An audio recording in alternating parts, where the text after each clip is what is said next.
Hello दोस्तों, मैं आज अपने खेतों में घूमने आया हूँ। अक्सर मैं अपने खेतों में घूमने आता हूँ, एकांत में बैठता हूँ, प्रकृति को देखता हूँ। एक अंदर से एक अच्छी फीलिंग आती है, स्वयं से जुड़ने का मौका मिलता है। कहते हैं कि प्रकृति परमात्मा का आंगन है। अगर परमात्मा को रियलाइज़ करना है, भगवान को रियलाइज़ करना है, तो प्रकृति की शरण में जाना पड़ेगा। तो मैं अक्सर आता हूँ, हरियाली को देखता हूँ, सूरज को देखता हूँ, चिड़ियाओं की चहचहाहट को सुनता हूँ, पेड़ों की पत्तियों को, पेड़ों की डालियों को हवा में झूमते हुए देखता हूँ। तो अनायास ही एक हायर लेवल आप डायमेंशन की फीलिंग होती है, जो आमतौर पर संसार के भाग दौड़ में हम स्वयं को भुला बैठते हैं। तो स्वयं का भान होने लगता है, स्वयं का बोध होने लगता है। हम स्वयं के नज़दीक रहते हैं तो बोधमय हो जाते हैं। अंदर से एक इंट्यूशन आती है, अंतः प्रेरणा आती है कि हमारी लाइफ को हमें कैसा जीना चाहिए, कैसे डिज़ाइन करना चाहिए। हमारे हाथ में वो, जैसे पेंटिंग करते हैं तो हमारे हाथ में कलर वाली स्टिक आ जाती है, तो हम हमारे हिसाब से उसको पेंट करते हैं, कलर भरते हैं उसमें। उसी तरीके से ये जो इंट्यूशन आती है, ये हमारे लाइफ के प्रति हमारे एक्सपेक्ट को हमें हमारे हाथ में देती है। तो जीवन को देखने का नज़रिया अगर बदलना हो तो स्वयं से मिले। स्वामी विवेकानंद कहते हैं कि अगर आप 24 घंटे में आप स्वयं की बात नहीं होती है, तो आप इस लाइफ में एक महत्वपूर्ण व्यक्ति से मिलना चूक रहे हैं। वो सबसे महत्वपूर्ण व्यक्ति आप ही है।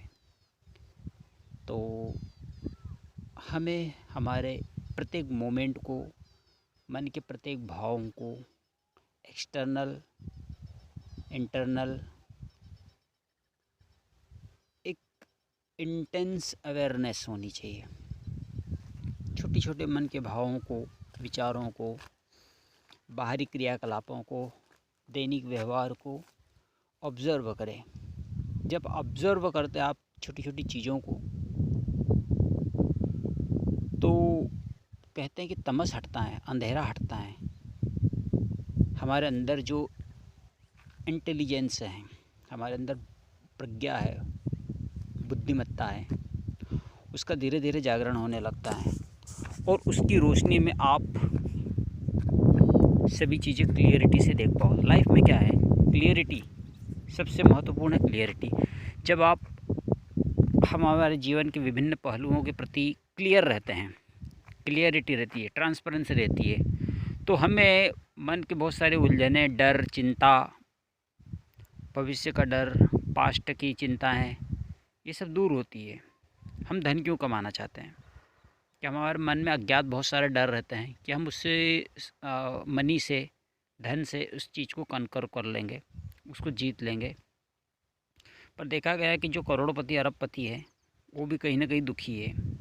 तो मन के डर, भय, चिंता को दूर करने के लिए अध्यात्म ही एकमात्र विकल्प है। तो अध्यात्म के एक सरल सूत्र है, स्वयं को देखो, स्वयं को जानो। जैन योगा हमें सिखाती है कि हमारे माइंड में 3 सेक्शन होते हैं, इंटेलिजेंस और इमोशनल, इमोटिविटी, और एक होता है सेक्स सेंटर। ठीक है। तो और एक होता है एम सेंटर, उसका मुझे नाम नहीं याद आ रहा अभी। एम सेंटर को क्या बोलेंगे? मोबिलाइज बोलेंगे, है ना, जो जीवन की बेसिक इकाई होती है, मोमेंटम। तो इंटेलिजेंस को हमें डेवलप करने के लिए हमारे मन को धीरे धीरे, जैसे लहरें उठती है समुद्र में, नदी में, तो लहरें धीरे धीरे शांत होती है तो अंदर का तल दिखाई देने लगता है। इसी तरीके से हमें हमारे मन के विचारों को शांत करने के लिए पहले स्वयं में स्थिर होकर बैठना पड़ेगा और उन मनोभावों को, छोटे छोटे मनोभावों को बहुत बारीकी से ऑब्ज़र्व करना होगा। तो जो इमोशन है, जो विचार है, जो भावनाएं हैं, वो जो उथल पुथल मचाती है, उनको आप देखोगे तो वो धीरे धीरे थमने लगेगी। सेक्स क्या है? एक जानवर प्रवृत्तियाँ, मनुष्य के अंदर एक जानवर होता है, वो जानवर की प्रवृत्तियाँ होती है, उनका दमन मत करो, उनको देखो और इंटेलिजेंस, प्रज्ञा का, बुद्धि का प्रकाश ज़्यादा से ज़्यादा करें अपने जीवन में। जितना उजाला रहेगा उतना, उपनिषदों में एक मंत्र, असतो माँ सतगमय, तमसो माँ ज्योतिर्गमय। तो वो जो तमस से, अंधेरे से ज्योति की तरफ बढ़ने को कहा गया है, तो वो प्रार्थना की गई है परोक्ष है अपरोक्ष स्वयं से ही, कि हम अंधेरे से प्रकाश की ओर बढ़ें। उसका एक ही तरीका है कि आप वस्तु विवेक करें, साथ में छोटी छोटी चीज़ों को ऑब्ज़र्व करें, छोटे छोटे मनोभावों को ऑब्ज़र्व करें और उन्हें जाने दें, उनके साथ बहें नहीं। ओम।